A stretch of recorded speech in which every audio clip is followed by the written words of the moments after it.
इस अध्याय से विघ्नेश्वर संहिता अब शुरू होती है। अध्याय पहला। श्री पुराण पुरुषोत्तमाय नमः, श्री गणेशाय नमः। श्री शिव महापुराण विघ्नेश्वर संहिता। प्रयाग में सूत जी से मनुष्यों का तुरंत पापनाश करने वाले साधन के विषयों में प्रश्न।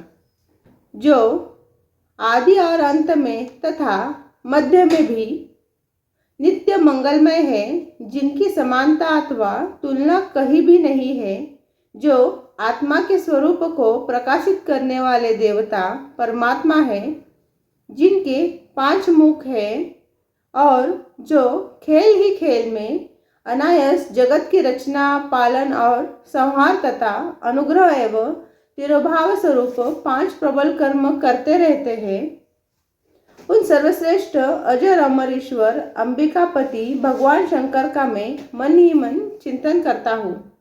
व्यास जी कहते हैं, जो धर्म का महान क्षेत्र है और जहाँ गंगा यमुना का संगम हुआ है, उस परम पुण्यमय प्रयाग में जो ब्राह्मण लोक का मार्ग है, सत्यव्रत में तत्पर रहने वाले महातेजस्वी महाभाग महात्मा, सत्यव्रत में तत्पर रहने वाले महातेजस्वी महाभाग महात्मा मुनियों ने एक विशाल ज्ञान यज्ञ का आयोजन किया। उस ज्ञान यज्ञ का समाचार सुनकर पौराणिक शिरोमणि व्यास शिष्य महामुनि सूत जी वहां मुनियों का दर्शन करने के लिए आए। सूत जी को आते देख वे सब मुनि उस समय हर्ष से खिल उठे और अत्यंत प्रसन्न चित्त से उन्होंने उनका विधिवत स्वागत सत्कार किया। तत्पश्चात उन प्रसन्न महात्माओं ने उनकी विधिवत स्तुति करके विनय पूर्वक हाथ जोड़कर उनसे इस प्रकार कहा। सर्वज्ञ विद्वान रोमहर्षण जी, आपका भाग्य बड़ा भारी है। इससे आपने व्यास जी के मुख से अपनी प्रसन्नता के लिए ही संपूर्ण पुराण विद्या प्राप्त की। इसलिए आप आश्चर्य स्वरूप कथाओं के भंडार है।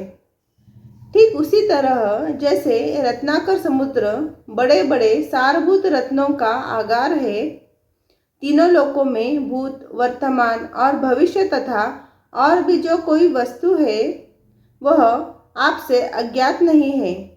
आप हमारे सौभाग्य से इस यज्ञ का दर्शन करने के लिए यहाँ पधार गए हैं और इसी व्याज से हमारा कुछ कल्याण करने वाले हैं, क्योंकि आपका आगमन निरर्थक नहीं हो सकता। हमने पहले भी आपसे शुभाशुभ तत्व का पूरा वर्णन सुना है, किंतु उससे तृप्ति नहीं होती। हमें उसे सुनने की बारंबार इच्छा होती है। उत्तम बुद्धि वाले सूत जी, इस समय हमें एक ही बात सुननी है।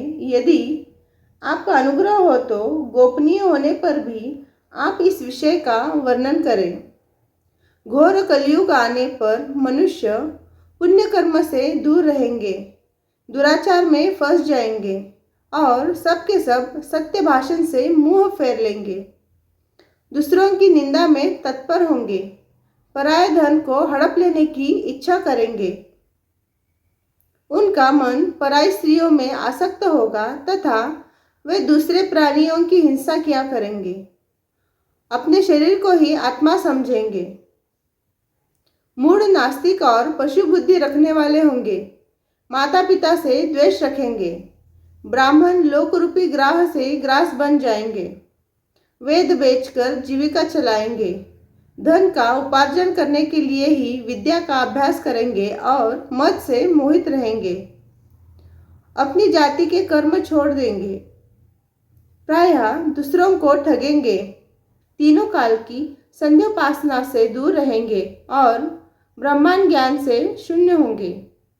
समस्त क्षत्रिय भी स्वधर्म का त्याग करने वाले होंगे, कुश की पापी और व्याभिचारी होंगे, उनमें शौर्य का अभाव होगा, वे कुत्सित चौर्य कर्म से जीविका चलाएंगे, शूद्रों का सा बर्ताव करेंगे और उनका चित्त काम का किंकर बना रहेगा। वैश्य संस्कार भ्रष्ट, स्वधर्म त्यागी, कुमार्गी, धनोपार्जन परायण तथा नाप तौल में अपनी कुत्सित वृत्ति का परिचय देने वाले होंगे। इसी तरह शूद्र ब्राह्मणों के आचार में तत्पर होंगे। उनकी आकृति उज्जवल होंगी, अर्थात वे अपना कर्म छोड़कर उज्जवल वेशभूषा से विभूषित हो व्यर्थ घूमेंगे। वे स्वभावतः ही अपने धर्म का त्याग करने वाले होंगे। उनके विचार धर्म में प्रतिकूल होंगे। वे कुटिल और द्विजनिंदन होंगे। यदि धनी हुए तो कुकर्म में लग जाएंगे, विद्वान हो तो वाद विवाद करने में लगेंगे।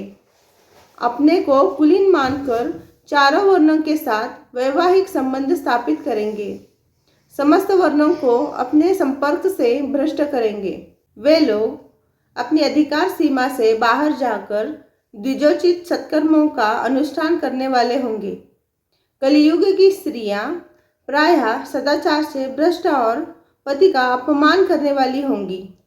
सास ससुर से द्रोह करेगी, किसी से बहे नहीं मानेगी, मलिन भोजन करेगी, कुत्सित हाव भाव में तत्पर होंगी।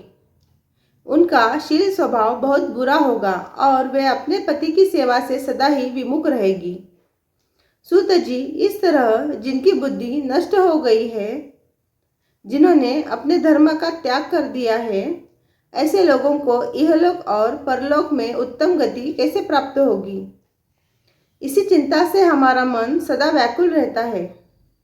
परोपकार के समान दूसरा कोई धर्म नहीं है। अतः जिस छोटे से उपाय से इन सबके पापों का तत्काल नाश हो जाए, उसे इस समय कृपापूर्वक बताइए, क्योंकि आप इस समस्त सिद्धांतों के ज्ञाता है। व्यास जी कहते हैं, उन भावित आत्मा मुनियों की यह बात सुनकर सूत जी मन ही मन भगवान शंकर का स्मरण करके उनसे इस प्रकार बोले। अध्याय 1 संपूर्णम।